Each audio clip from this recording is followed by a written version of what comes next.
In this day and age when you're questioning what's real and what isn't, the best way to find out if someone's telling you the truth is to look them in the eye.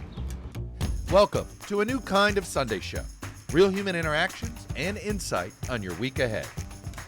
No panels, no Zoom, nobody in a box ever. This is Sunday Night. With me, Chuck Todd. Good evening and welcome to another episode of Sunday Night. Later this week, the president will mark his 200th day back in office. That's right. It's been barely 200 days in Trump 2.0, just over 1,250 to go. And what's striking is how closely his political trajectory already mirrors that of Joe Biden's lone term. It was right around this point in time, Biden's first August, when questions about his presidency's competence began to surface, driven largely by the chaotic Afghanistan withdrawal.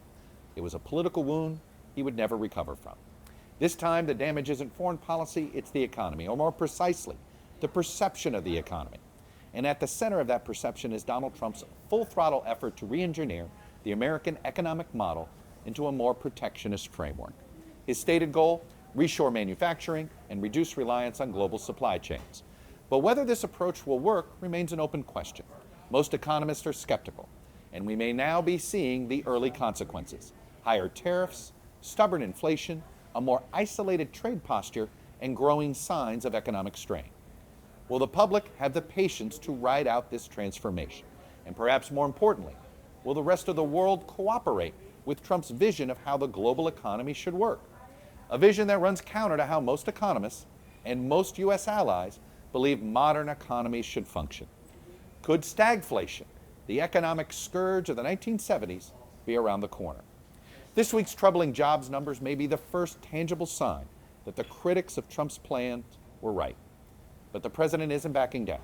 Instead, he's lashing out, blaming the Federal Reserve for not cutting rates, even blaming his own Bureau of Labor Statistics. That's the agency, of course, that simply reports the data. A classic case of shooting the messenger rather than confronting the message. This move, telling the head of the agency, "You're fired," will do nothing to restore public confidence in the administration, and it may only accelerate the perception that this administration refuses to accept reality as it is. And it's that reality that is the biggest political hurdle facing Trump and the Republicans. This is his economy now. He won't be able to blame his predecessor, given how much he's already changed the conditions with his erratic tariff demands. Unlike Biden, who inherited a COVID-driven economic mess, this current economic uncertainty is the direct result of Trump's early moves. He ran on this economic overhaul. He started implementing it on day one, and now the early effects are being felt. It's Trump's economy, and the political fallout will be all his. Voters turned on the Democrats in 2024 largely because they didn't like the economic conditions driven by the Biden policies. They will likely do it again, but this time to the Republicans in 2026, if things do not start to improve. So, could Trump be right and the economists all be wrong? We're going to dig into that question today. First up, Douglas Holz-Eakin, former chief economic advisor to George W. Bush and John McCain. He'll join me for a deep dive into the best case and worst case outcomes of Trump's economic reengineering. Then later, I'll speak with the National Journal's Hotline editor-in-chief, Kirk Bado, about the redistricting wars and why the idea of fairness in American politics may no longer matter to either political party. A big thanks to my friends here at the Salt Line in Arlington, Virginia for hosting us. Let's get started. Douglas Holz-Eakin, it's good to see you. Thank you. You've obviously been in this space, I don't know, your whole professional life at this point. Yep. Before we get into the details of sort of where we are on economic policy, how would you describe the state of the global economy right now? The global economy is drifting sideways. It's not falling off a cliff, but it's not got any great momentum upward either. And the U.S. looks exactly like that. And is this a case where how the U.S. goes, so goes the world right now? The U.S. and China. Yeah. And they're both drifting sideways, and they're doing it to each other, so here we are. And we're starting to hear about a word called stagflation. Yep. All right, this was the scourge of the 70s. That was my childhood, and it always felt like you were running in place. Gas prices were high, jobs were low. First of all, give a sort of a baseline definition of what stagflation could look like if that's what we're into right now. So stagflation is the simultaneous rise in unemployment and inflation. And you like to think those go in opposite directions. Heat up the economy, unemployment goes down, but you get some inflation, or vice versa. But when you have things that affect the cost of supply, makes things more expensive, that pushes up prices, it also means that people have less purchasing power to spend the money on those higher prices, slows down the growth. We're there, and we've had some real big experiences with these supply cost shocks. The COVID, everyone remembers. Now we're doing it with policy, and the Trump tariffs are a big supply shock.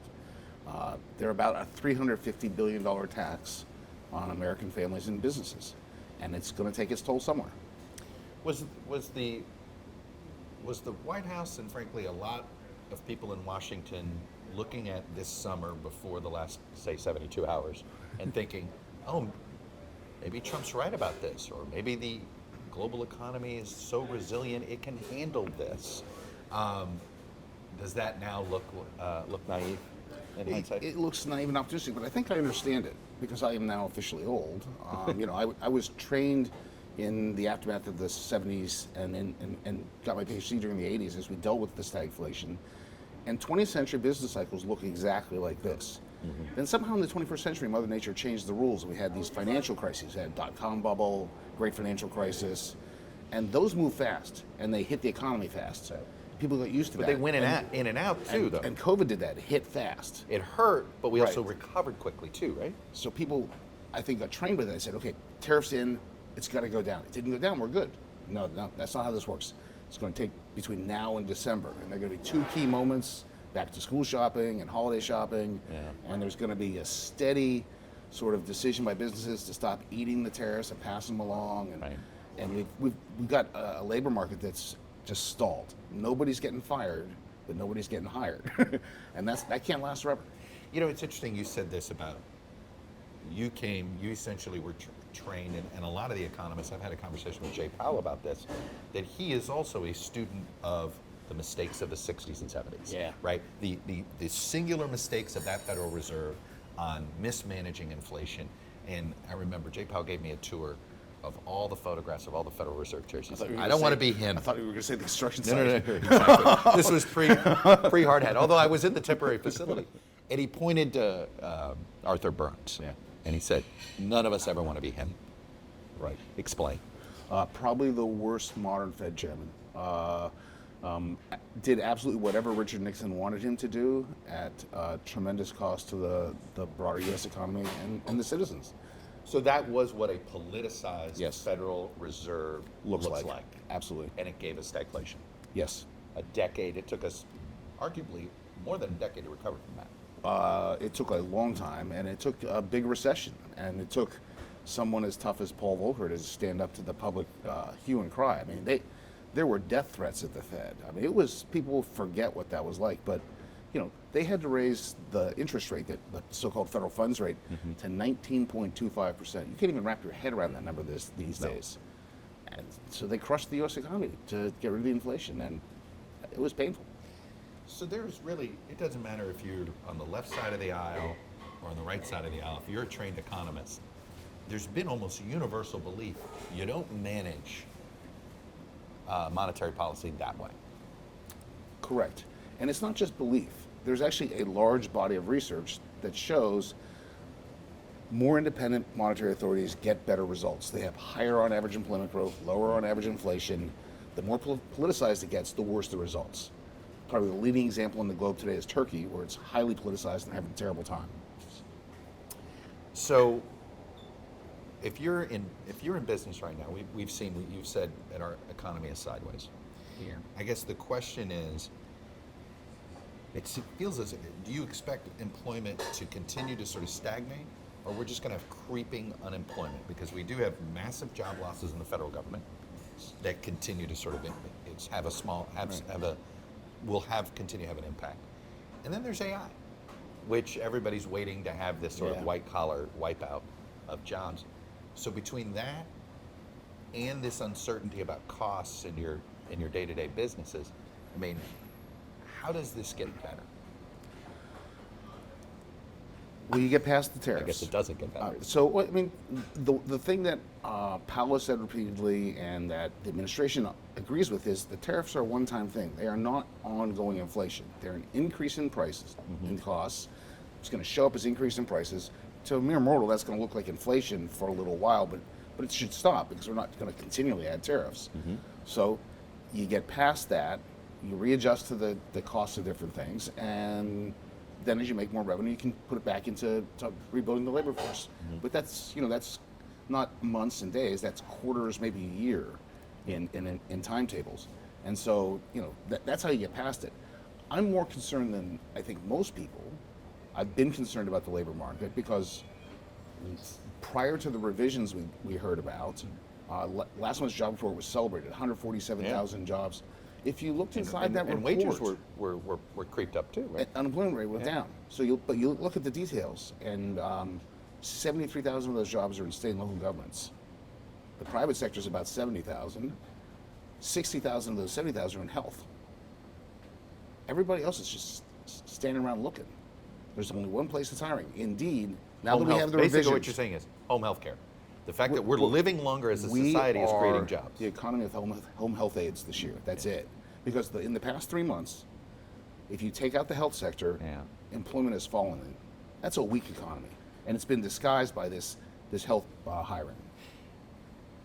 When I've listened to the president's rhetoric about his sort of incredible belief in tariffs, and he keeps talking about, wait till you see all the money we're bringing in. Look at all this money that we're bringing in. He strikes me that he actually is trying to re-engineer our economy into a consumption tax economy. That he wants to. He says the words external revenue service. Yeah. And is this the beginning of an attempt to essentially wean us off the income tax and go to essentially the fair tax, the national sales tax, that sort of thing? Do you think that's where they're headed here? I only say that because he brags about all of that revenue, and it's the only thing that would make sense to me. And maybe I'm trying too hard to make sense of it. So this is the question I get all the time, and which I cannot answer. And it is there a plan? Is he playing 9-dimensional chess, or is he just making this stuff up? I don't know. The facts are, tariffs are a tax on the sale of imported goods. It's a consumption tax. It's a partial consumption tax. It's very regressive. Many people, I will be on this list, would love the U.S. to move toward a consumption-based tax system, but you can make it progressive in nature, and you can make it broader, not just on the imported stuff, so it doesn't distort as many decisions. This is basically what the Europeans, the VAT tax, is what's meant. You can make a progressive VAT. Right. You can do that. Which weirdly feels like it's at least he's trying to reorient our economic infrastructure so that that's possible. I think it would be great if we went there, and I can tell you how I would get there. This isn't it. You wouldn't do it by taxing consumers. Not like this, but to do it thoughtfully, proactively. While he's doing this over here in the great big beautiful bill world, he's doing the anti-tax reform. No tax on tips, makes that base less broad, more narrow. No tax on overtime, same thing. Special treatment of seniors. This for auto interest. So it's not let's have a tax reform that moves us toward a modern progressive consumption tax. It's sort of a bunch of stuff, and it doesn't work well together. So is it fair to say that probably going forward now, most consumer goods that are imported into this country are going to have a new tax on it that people are going to start feeling? Yes. Because the inventory, it seemed to me that many folks did stock up on inventory. They did. To eat early tariffs, right? Right. And I'm actually, with one of my colleagues, did a real careful study of the steel tariffs and the impact on tin mill and cans. Like, we wanted to see, how do the tariffs affect food prices? Like, what's the start to finish? So we talked to all these guys who make tin cans for canned foods. And the deal was they signed the contracts in basically October, November of the previous year, and then they get their steel in time to make the cans for harvest. It's very seasonal. Right. And Trump dropped the tariffs in the middle of the spring, and they're like, okay. So they have a conversation and went just like this: we'll pay half the tariffs this year, you pay half. Next year, it's all on you, the purchaser. And that's what we're going to see across the economy at different paces and different amounts. It will all end up on the So consumer. this is all going to feel like, because of the way these tariffs have been implemented at various times and kind of erratically at times. Yep.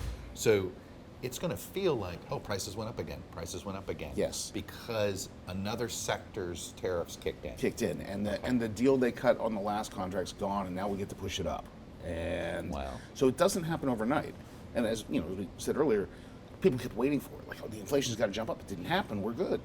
No, we're not good. Just be patient. The bad news will arrive. Right. And this is the deal. I mean, this is literally the deal he has essentially presented the American people with. Here's the bad news. I'm going to do these tariffs. There's going to be good news. We're going to have steel mills. We're going to have pharmaceutical manufacturing. We're going to have all this reshoring. Yeah. I'm not sure I buy that whole thing, but put that aside for the minute. Remember, we're But old the enough to remember shovel-ready projects. Oh, yeah. Right. They don't exist. Yeah, And that's a- shovel-ready factories don't exist. Correct. Yeah, none of this stuff happens. Right.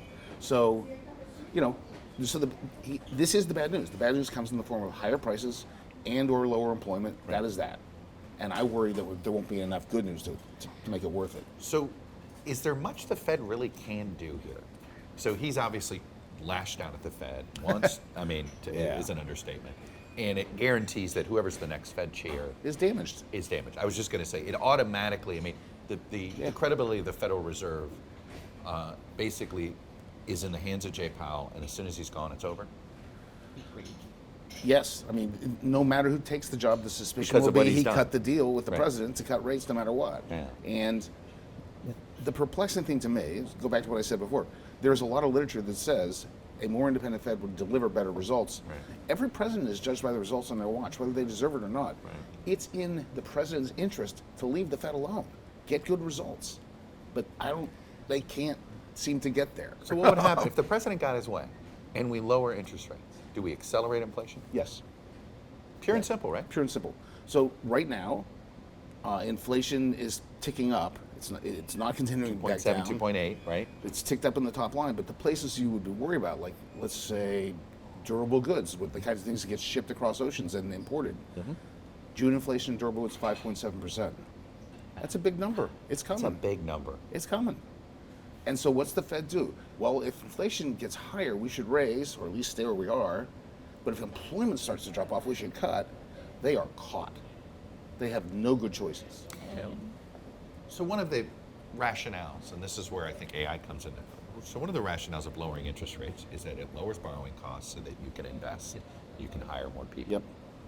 But right now, most companies, if they're investing in infrastructure that has nothing to do with people. And Right. it's with AI.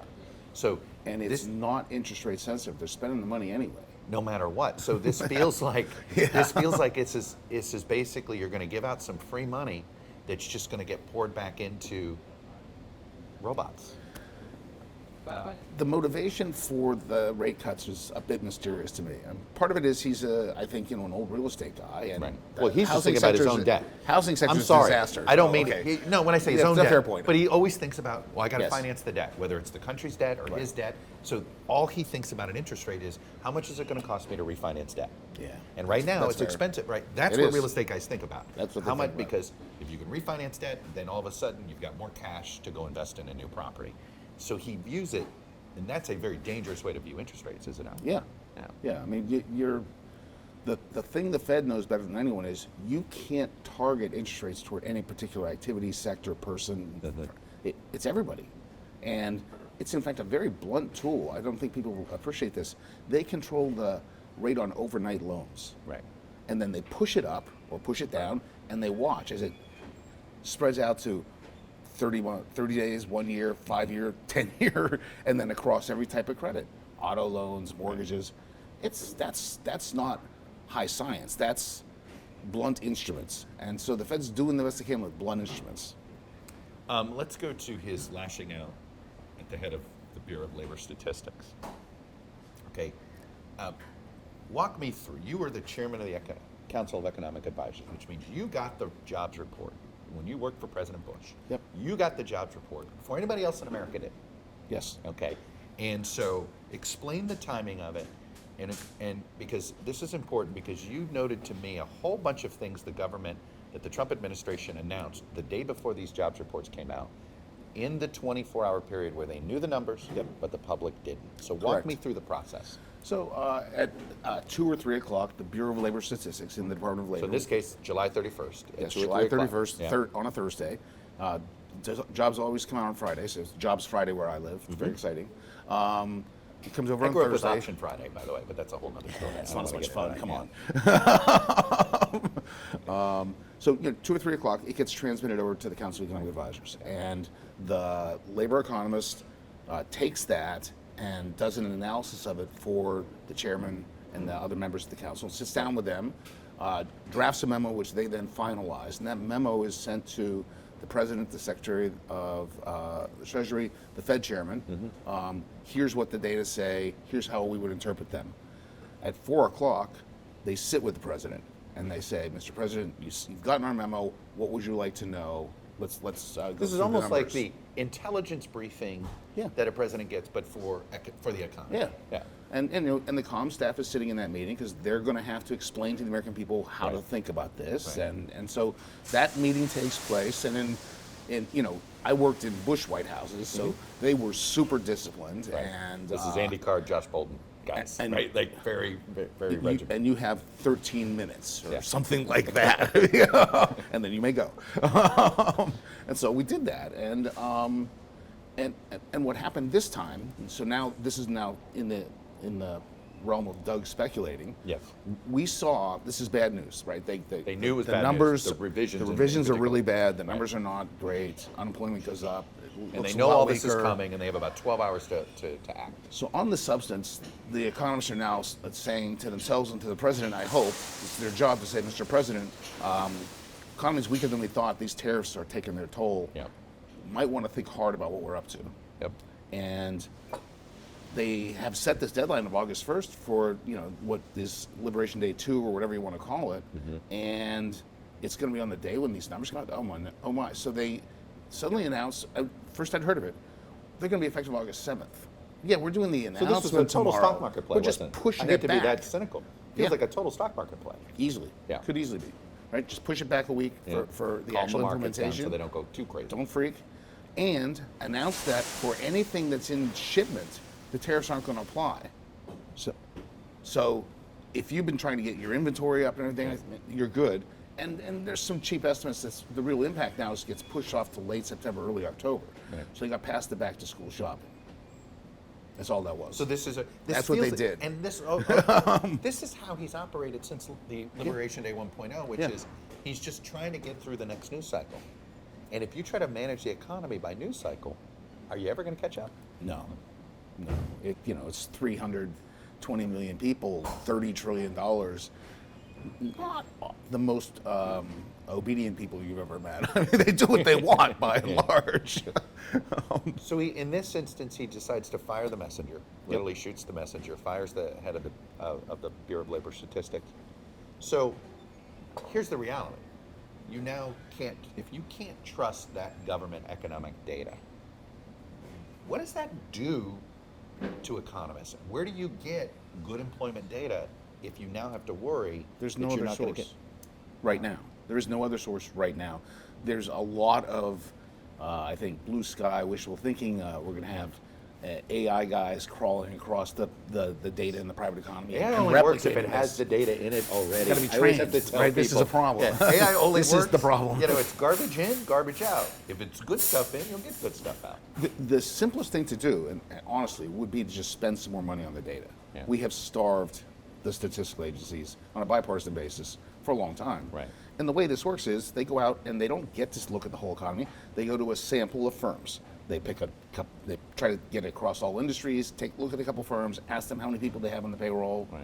and then blow that number up to be representative of the whole economy. Right. And if you just happen to get some firms who are hiring, you can overstate hiring. If you just Right. happen to get some firms that are laying off, you'll. Well, I remember you know, during that's COVID, that's just bad luck. as someone said, if the person who's in charge of filling out the survey is sick that day, Yeah. which during COVID was very likely, Everyone. which You is didn't why get it back. the month-to-month reports were so erratic during COVID, right? And the response rates were incredibly erratic. Like, it used to be, this is the government calling, right? So we send Yeah. you the form, you yes, fill out sir. the form, Yeah. because response rates now are really bad.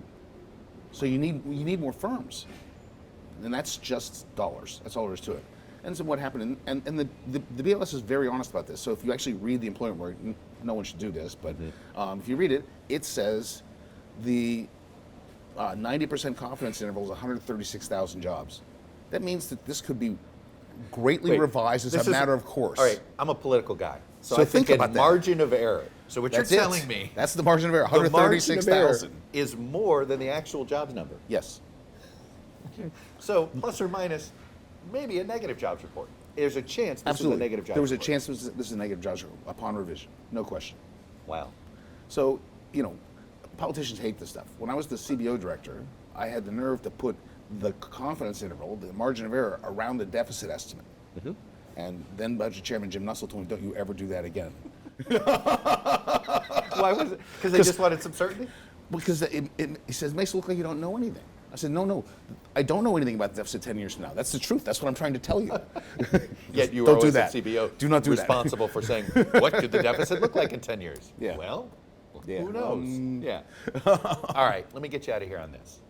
If you want to buy a house right now, do you wait to see what happens with interest rates, or do you don't try to game it? I think, by and large, people should not do big decisions like houses on timing basis. Do it when you are ready. Get a job, all that stuff. Have some savings. Be prepared to own a home, and then go get your home. But if you're the CEO of a retail company, You're going to wait. you are going to wait. They're all waiting. You're not expanding right now. No, You're not they're all spending any sort of. The only money you might be spending is on AI tools, right? Yeah. I mean, they need to know what the book of business is going to look like and what it's going to cost to produce it. They don't know either right now. And so they're going to wait. And the waiting is self-fulfilling, right? If they wait, then no one gets a little overtime, no one gets paid, they cut back. Then that's how this stuff takes hold. I don't know if it was Harry Truman that said he wanted a one-armed economist. Yes, right? that was him. So that way, it was like on one hand, on the other hand, Right. you don't have to look on the other hand. The chances Trump's right and all of you economists are wrong. 10%. Yeah. I mean, not zero. One of the hardest things in the world to do is good economics in the public sphere. You're wrong all the time. And you have to accept that. And still just take your best shot at things. And what I'm hoping is happening is his advisors are telling him absolutely what they think in private. And then he deals with the politics. I mean, that was my experience. Certainly with Bush, it would be like, Right. you tell me what you think. I will decide how we react. And that was right. He's the best politician in the land. He got elected president. I don't know anything about that stuff. So here you go, Mr. President. Here are the facts. This is a bad report. You sell it however you This is a want to bad sell report. it. Yeah. Hard stop. Yeah. You sell it how you want to sell it. Yeah. Doug, good to see you, man. Good to see you. Thanks. All right, brother. Pleasure. Joining me now to unpack what we just heard, Kirk Bado, editor-in-chief of national journals, The Hotline, near and dear to my heart, obviously where I first got started in political journalism.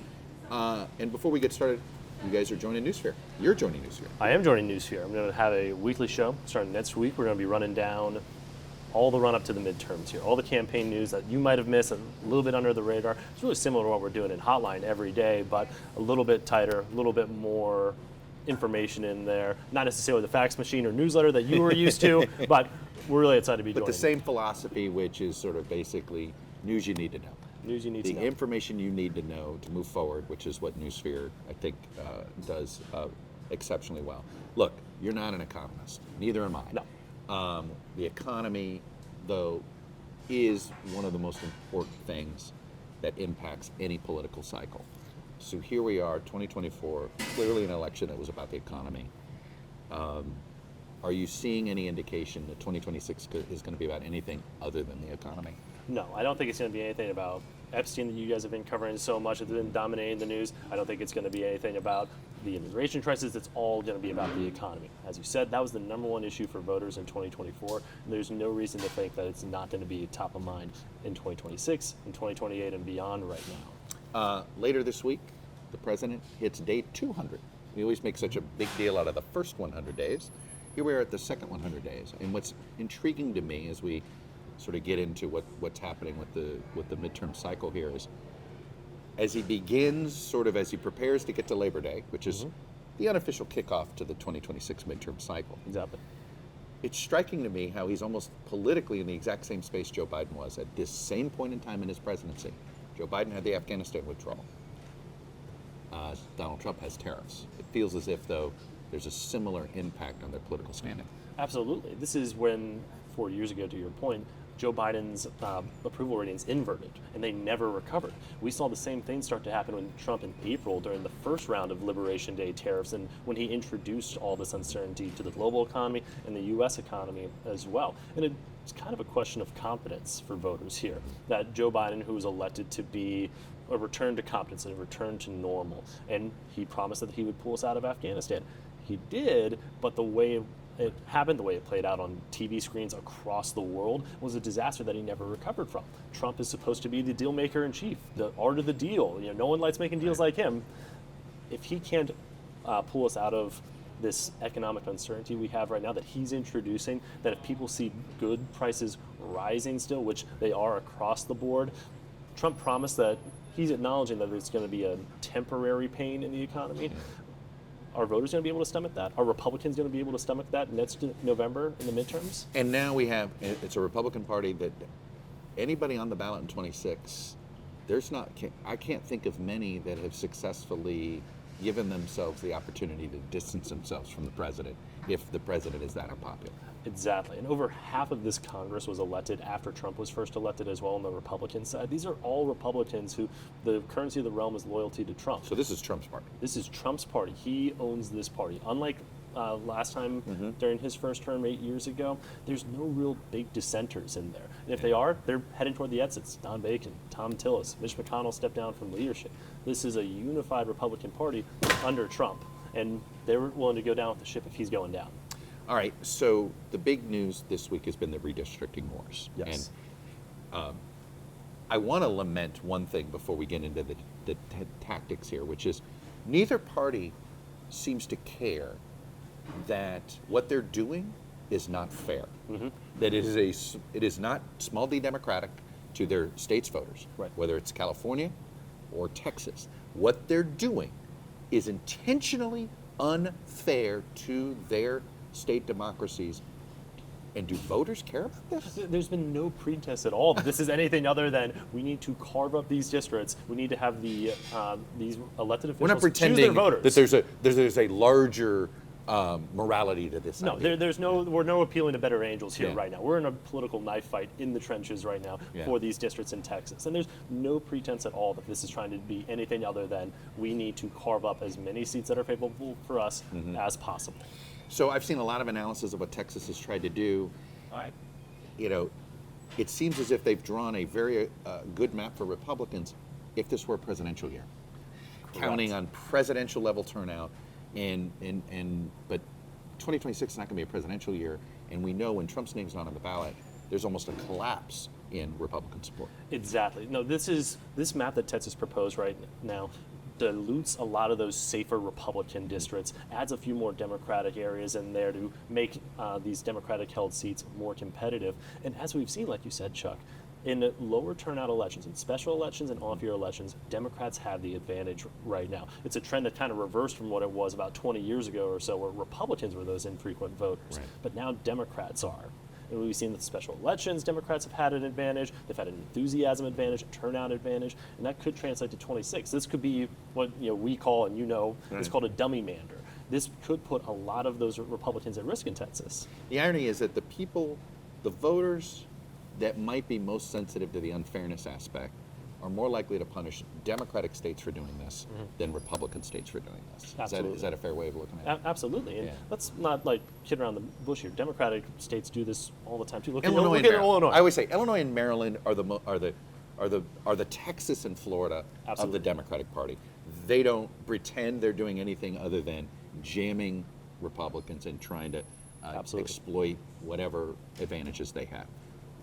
But Illinois and Maryland are much smaller than Texas and Florida. Correct. And in those bigger states where Democrats could make gains, you hear Gavin Newsom making a lot of noise in California. You hear He's New got to York making a lot overturn of a constitutional amendment. Exactly. Yeah. I mean, the whole threats to democracy motif and theme that Democrats really ran on after 2016 as well is really fading into the background, where it's not so much about protecting small d democracy right now. It's about fighting fire with fire. Ends right now. justify the means. Correct. This is the world we're living in. Yeah, there's no appeal to a better angels. There's no appeal to a higher standard here. So, the irony is that, correct me if I'm wrong, but if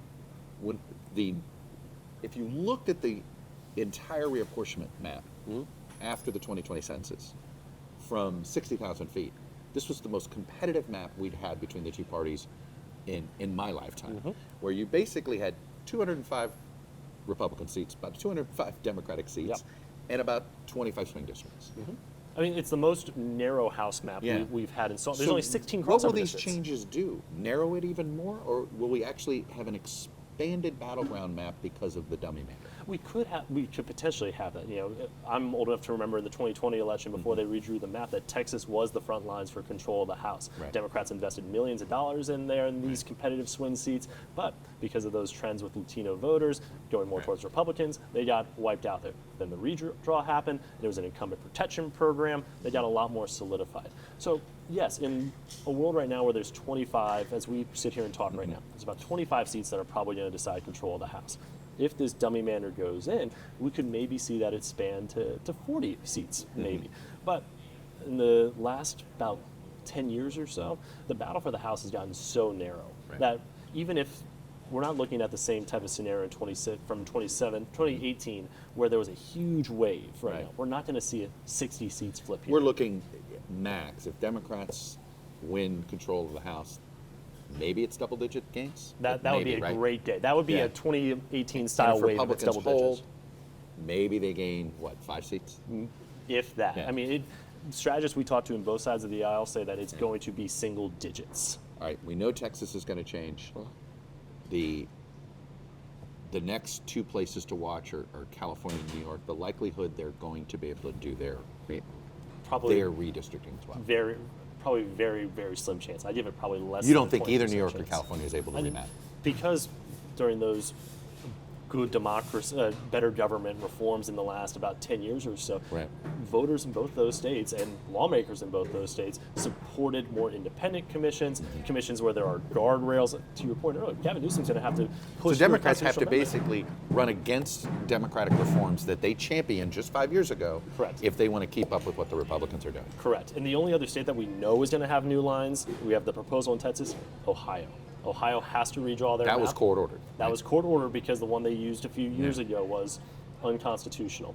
And you can bet that this White House is going to put pressure on lawmakers in Ohio to carve out those few remaining Democratic seats in Ohio. So if Republicans hold the House, they do it. It's happening in these next 2 months. I'm not going to say the race is going to be over in the next No, 2 months, right. but we're going to have But a if they lot of pull shoes it off, dropping. we will say it happened these 2 months. It had nothing to do with the larger atmosphere. Absolutely.